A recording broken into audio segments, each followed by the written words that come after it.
포스코 케미칼입니다. 여기서 굉장히 중요한 거 얘기를 할 거예요. 포스코 케미칼 우리도 이제 2차 전지 종목이 많이 정리가 되면 그러니까 에코프로 BM, 성일하이텍, 세비캠 다 정리를 할 거예요. 사실 차익 실현할 거예요. 차익 실현하고 나면은 이제 코스모 신소재 남고 코스모 화학 정도 그렇게만 보는데 거기에 포스코 케미칼을 볼 거예요. 그 전부터 계속 16만원 미만에서도 계속 추가적인 편입 기준 설정을 해드리다가 이번에 그 배터리 관련해서 뭐 세비캠, 성일하이텍, 뭐 코스모 화학, 에코프로 잘 들어갔죠. 얘보다는 뭐 월등한 수익을 냈으니까. 그러니까 지금의 기준에 안정적으로 그나마도 갖고 갈 수 있는 쪽의 기준은 에코프로 BM의 시가총액 2위, 1위의 코스닥 기준을 잡았다면 포스모 케미칼 같은 경우는 지금 14조입니다. 14조짜리인데 굉장히 가벼워요. 얘 7월 28일 날 20% 움직였어요. 7월 28일 날. 저평가에서 움직인 게 아니죠. 수급 눌립니다.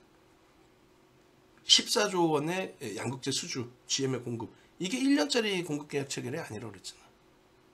응? 볼까요? 직접적으로. 자, 포스코 케미칼.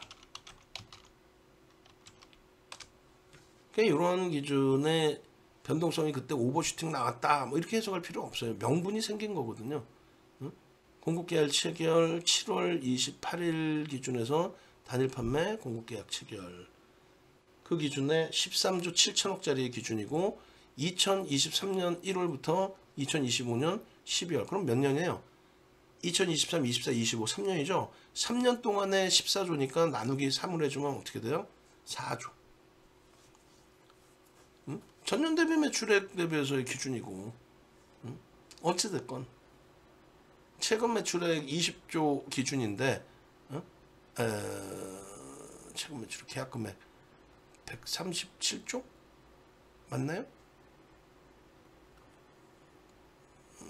억, 10억, 100억, 1000억, 조, 10조, 13조 죄송합니다. 13조 그리고 1조 9천억 2조짜리였는데 3년치 계약 물량을 갖고 왔다. 어마어마하다. 그럼 얘를 저평가냐를 따졌을 때 이건 누구나가 다 할 수 있는 방식이란 말이에요. 3년치니까 4로 나눠주면요. 응? 3년치니까 3으로 나눠주면 뭐 아주 많이 잡아줘도 1년에 5조. 그죠? 5조. 뭐 기존의 물량도 있다고 치고 5조. 5조인데 시가총액이 14조다? 저평가는 아니란 얘기예요. 어찌됐든 28일날 이런 그 내용이 나오고 포스코 케미칼 같은 경우 28일날 2% 갭상승 이후에 19%까지 움직임이 나옵니다. 그렇게 되면서 이날 거래대금이 얼마요? 5천억 넘게 터져요. 6천억 가까이. 땡큐한 거지. 그리고 이날 너무너무 좋은 게 프로그램 쪽에서 아마 많이 들어왔을 거예요. 28일날 26만 주. 적지 않죠. 10만원대 종목이니까. 그렇게 해서 이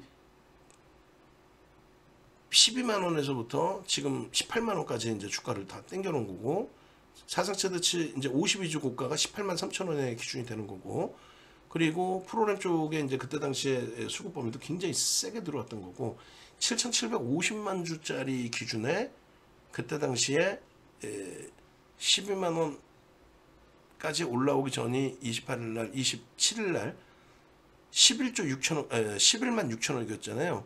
그러면 7로 곱해줘 보세요. 시가총액이 얼마예요? 10조짜리? 10조짜리를 하루에 20%씩 들어 올려버린 거예요. 11만 6천억 곱하기 775. 9조짜리네. 9조짜리를 하루에 20%씩. 뭐 LG전자가 상한가도 들어왔었는데 뭐 2020년 12월 23일 날 충분하단 말이죠. 그러한 명분만 있으면. 대형주의 기준이고 포스코가 대주주고 68%의 대주 지분, 주요 지분에 형성돼 있고. 그러면 얘가 왜 이렇게 움직였는지에 대해서 보시면 요거예요. 자, 굉장히 중요한 거다라고 설명을 드렸는데 일단은 저평가는 아니에요. 다만 여러분들이 인플레이션 감축법에 따라서 이게 뭔지는 아시죠? 인플레이션 감축법이 통과되면서 이제 그 정책을 바꿔놓는데 중국산 원 부자재를 쓰지 말란 말이에요. 응? 탈중국 이렇게 막 떠들어대면서 중국산 원 부자재를 쓰지 마라. 야, 미치는 거죠. 우리나라 입장에서는 중국의 의존도가 상당한데 그걸 당장 못 쓰게 하니까, 그래서 정부에서 고육책이라고 내놓은 게, 그렇게 해서 내놓은 게 폐배터리라는 거예요. 솔직히 얘기하면 참 어처구니 없는 거야 사실은. 아니 폐배터리 갖고 어떻게 하라는 얘기야. 폐배터리 갖다 쓰면은 원 부자재 그 중국에서 좀 안 들 쓰더라도 카바가 될 것 같으면 옛날부터 그렇게 쓰면 되지. 그게 거의 불가능하단 말이에요 사실은.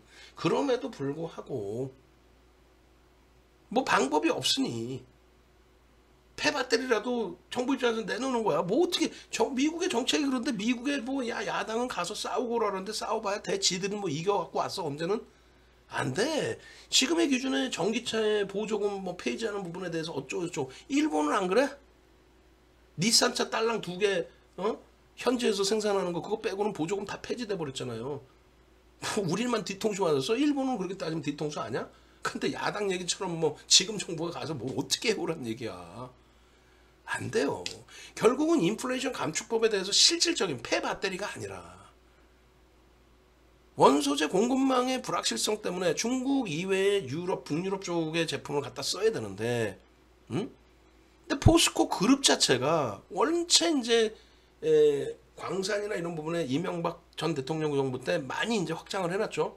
글로벌 시장에 이제 뭐 광물이든 이런 거를 다 투자하고 개발한다. 이게 이제 그때 당시의 기준에서 이제 좀 뭔가 부정한 내용도 있었지만 결국 이제 지금의 기준에서는 옛날 걸 다 떠나서 지금의 기준에서는 유리한 위치에도 있다라는 거예요. 거기에 이제 그룹 성향 자체가 이런 원자재 조달 능력이 굉장히 뛰어나다는 거죠. 그것에 굉장히 집중을 받고 있다. 그렇기 때문에 고객사 자체가 얘네뿐만 아니라 삼성 SDI나 여러 군데로 확장될 수 있다. 그게 굉장히 중요한 거예요. 그래서 얘도 저평가가 아님에도 불구하고 지금 보시면은 상당합니다. 상당해. 예?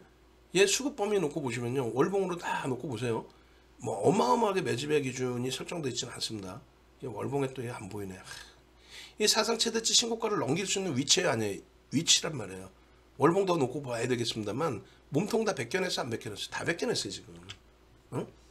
꼬리 부분 다 벗겨놨고 몸통 다 벗겨냈어요. 주봉으로 놓고 보시면은 여기가 사상 최대치 이제 고점을 찍은 라인의 기준이 되잖아요. 저거를 지금 여기 죄송합니다. 21년 2월달 저거를 지금 다 벗겨내고 있는 거예요 지금 주봉으로도. 응? 시장 지수 빼고 대단한 거죠. 그러니까 2차 전지의 성장성에 대해서 포스코 그룹에서도 이제 발빠르게 움직이고 있는데 뭐 미국 정책이니까 그 부분에 대해서 발빠르게 움직이고 있는데 최근에 중국산 원부자재를 쓰지 말라는 강력한 또 미국의 메시지. 결론은 이 앞전 고점을 넘기기 위한 수급. 뭐 지금 막 흥분해서 막 얘 몰빵할래요 이렇게 하실 필요는 없어요. 저는 언제나 볼 때 수급 논리로 대처를 합니다. 그러니까 예를 들면 이 고점을 찍을 때 이 수급, 그리고 이 고점을 찍을 때 이 수급, 고점의 왼쪽으로 오른쪽으로 놓습니다. 지금 얘가 그러면 수급이 좀 더 들어와야 돼요. 제 논리대로라면. 그래서 여기서 한번 또 꺾여지고 기회가 온다면 또 편입할 수 있는 기회를 설정을 잡아내고, 그리고 이렇게까지도 또 수급이 꺾여질 수도 있어요. 이렇게까지도 대형주임에도 불구하고 메이저들이 그렇게까지 뭐 어마어마하게 유입되거나 그런 부분은 아니에요. 결론적으로 이제 4월달 기준, 그 정도 기준에서 수급 범위를 좀 놓고 보시게 된다면 4월 기준의 개인들이 물량을 왕창 뺏긴 기준, 이때 뭐 들쑥날쑥하긴 하지만 이때 정도로 기준을 잡을까요? 혹은 매도가 있었으니까 여기서부터 잡읍시다. 4월 말, 4월 25일. 그럼 4월 25일부터 7,750만 주짜리 4월 25일부터 누적적으로 얼마나 샀는지. 자, 230만 주입니다. 지금 뭐 동시 접속해서 들으시는 분들이 솔직히 몇 분 안 돼요. 몇 분 안 되는데도 지금 목 터져라고 지금 몇 시간째 물도 못 마시면서 하고 있어. 그러면은 최소한의 예의는 지켜야지. 유튜브에 좋아요 엄지척은 하나씩 해줘야지. 에이, 세상에 동시접속사 인원보다도 좋아요. 그 자꾸 어떻게 로그인하기 귀찮아서 누구는 지금 응?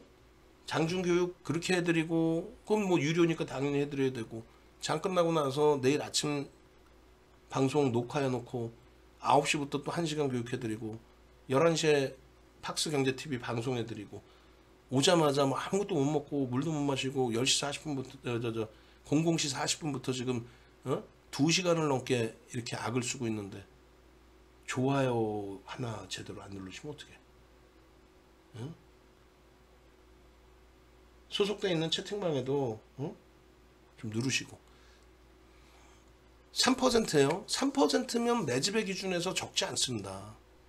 3%라는 게 적진 않아요. 다만 이쪽에도 형성되어 있는 공매도나 대차 상환 물량도 분명히 있단 말이에요. 그 부분도 염두를 해둬야 되는데 14조짜리 또 대주주분 68%짜리 기준에 3% 수준의 그러한 매집 기준은 결코 작지 않다. 4월 25일 이후 230만 주 3% 수준. 그리고 죄송합니다. 4월 25일이었나요? 어찌됐건 14만 2천 원 기준이니까 프리미엄이 조금 있어요. 4만 원 정도, 30% 정도 프리미엄이 좀 높은 상태이긴 한데 그래서 말씀드린 부분이 추가적으로 요 죄송합니다.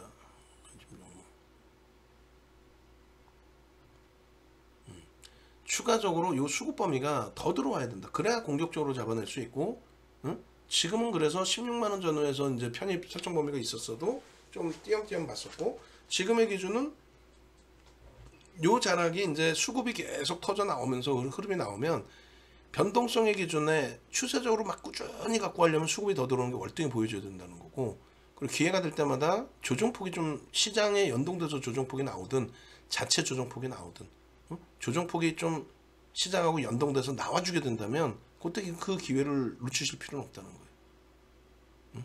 아시겠죠? 그래서 포스코케미칼은 일단 발을 담궈 놓을 거라는 얘기예요. 발을 담궈 놓을 거고 누적 수급 범위가 계속 개선이 될 것인지 여부 확인하고, 그리고 어차피 이제 유통 물량은 제한 쪽이겠죠. 외국인 지분이 7.44%의 기준에 대주주 쪽에 외국인 지분이 포함되어 있는 게 없어요. 그러면은 이제 대략 76% 정도가 외국인과 대주주, 그리고 이제 기관 지분, 이렇게 하면은 개인들 지분도 뭐 적진 않습니다만 어쨌건 그 일반적인 소형주 또 테마주 이런 종목과는 사뭇 다르다. 아시겠죠? 그러니까 메이저에 의해서 움직인다. 메이저의 수급이 유입되는 것만 잘 체킹을 해도 충분하다. 네. 그런 면에서 좀 보시기 바랍니다. 그래서 우리가 포스코케미칼 같은 경우에 우리의 2차 전지주들이 일정 범위 차익 실현이 되기 시작하면은 이쪽에 설정 범위를 에코프로비엠이나 포스코케미칼이나 성장성의 기준이에요. 또 정책의 기준에서 보는 거예요. 거기에 수급 범위를 놓고 보는 겁니다. 그렇게 대처하시고, 수급이 꼬이거나 하면은 바로 손절이라도 정리를 해야 되는 게 옳다. 응? 아예 끝내주는데 뭐 수주 굉장히 많이 받고 다 필요 없어요. 일단은 그것은 주가에 어마어마하게 반영이 돼 있으니까.